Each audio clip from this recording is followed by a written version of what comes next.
جب کسان ہل چلاتا ہے اور فصل پکتی ہے تو چڑیاں آ کے اس فصل کو چگ جاتی ہیں، کچھ دانے اٹھا کے لے جاتی ہیں۔ تو روایت میں آتا ہے کہ وہ اٹھائے ہوئے جو دانے چڑیاں لے گئی ہیں، اللہ ان کو بھی اس کسان کے نامہ اعمال میں صدقے کے ثواب میں لکھتا ہے۔ تو یہ دین ہے ہمارا۔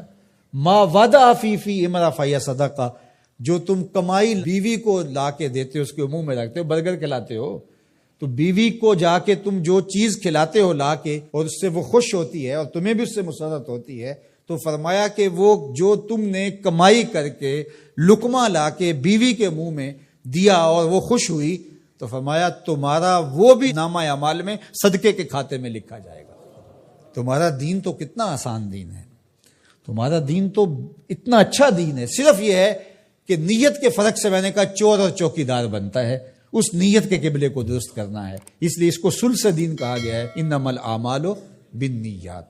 تو ہم اس کے لیے جیتے ہیں، میری زندگی کا مقصد تیرے دین کی سرفرازی، میں اسی لیے مسلمان، میں اسی لیے نمازی، بات ختم۔ ہم بس اسی کے لیے جی رہے ہیں، اسی کا حکم ہے۔ اپنی اولاد کی اچھی تربیت کرو، ان کو دین کے سپاہی بنانا ہے، اس کو اللہ کے مطیع اور فرما بردار بندے بنانا ہے۔ اس کے لیے جو تم کوشش کر رہے ہو تو تمہارا یہ صدقہ لکھا جا رہا ہے۔ تم مجاہد فی سبیل اللہ ہو، تم اپنی اولاد کے لیے اس لیے کمائی کر رہے ہو کہ ان کو جو ہے وہ اللہ کا ایک مطیع بندہ بنانا ہے۔ تم اپنے ہمسایوں کے ساتھ اس لیے سلوک کر رہے ہو کہ ہمسائے اور اللہ رسول کا حکم ہے اور میں نے ہمسایوں کے ساتھ اچھا سلوک کرنا ہے۔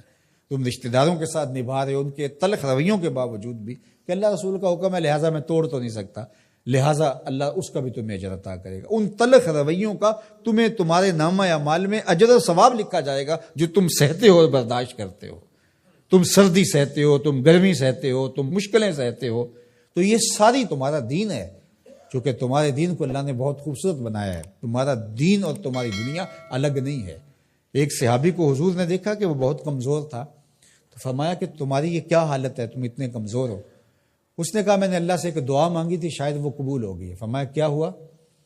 میں نے دعا مانگی تھی اللہ جو آخرت کے حصے کے دکھ ہیں وہ بھی دنیا پہ بھیج دے اور میری آخرت صاف ہونی چاہیے، تو شاید میری دعا قبول ہو گئی ہے، اور مجھے بہت ساری بیماریاں، دکھ اور اذیتیں ہیں جنہوں نے مجھے گھیر رکھا ہے۔ تو اس پر حضور خوش ہونے کی بجائے اسے ناراض ہو کے کہا کہ تو نے یہ کیوں کہا کہ آخرت کے حصے کے دکھ دنیا پہ آ جائیں؟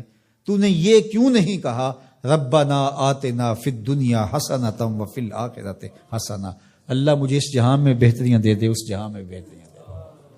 تو یہ زندگی اچھی جئیں، اچھی سواری، اچھی بیوی اور کشادہ مکان انسان کی خوش قسمتی سے، مسلمان کی، مومن کی خوش قسمتی سے بتایا گیا ہے۔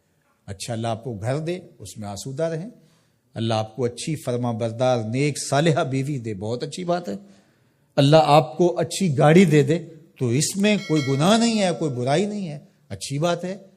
یہ نہیں ہے کہ دین یہ ہے کہ آپ اپنے تن کے کپڑے بھی اتار کے پھینک دیں اور سردی میں ننگے ہو کے بیٹھ جائیں، یہ کوئی دین ہے، یہ نہیں ہے۔ ہمارا دین کیا ہے؟ تمہاری نیت کا قبلہ درست ہو، تمہیں جو ملتا ہے تھوڑا ہے یا زیادہ اس پہ تم راضی ہو۔ تھوڑا ملے تو پھر بھی مالک تیری مرضی میں اس پہ راضی ہوں، اور زیادہ ملے مالک میں تیری مرضی پہ اور تیری عطا پہ راضی ہوں۔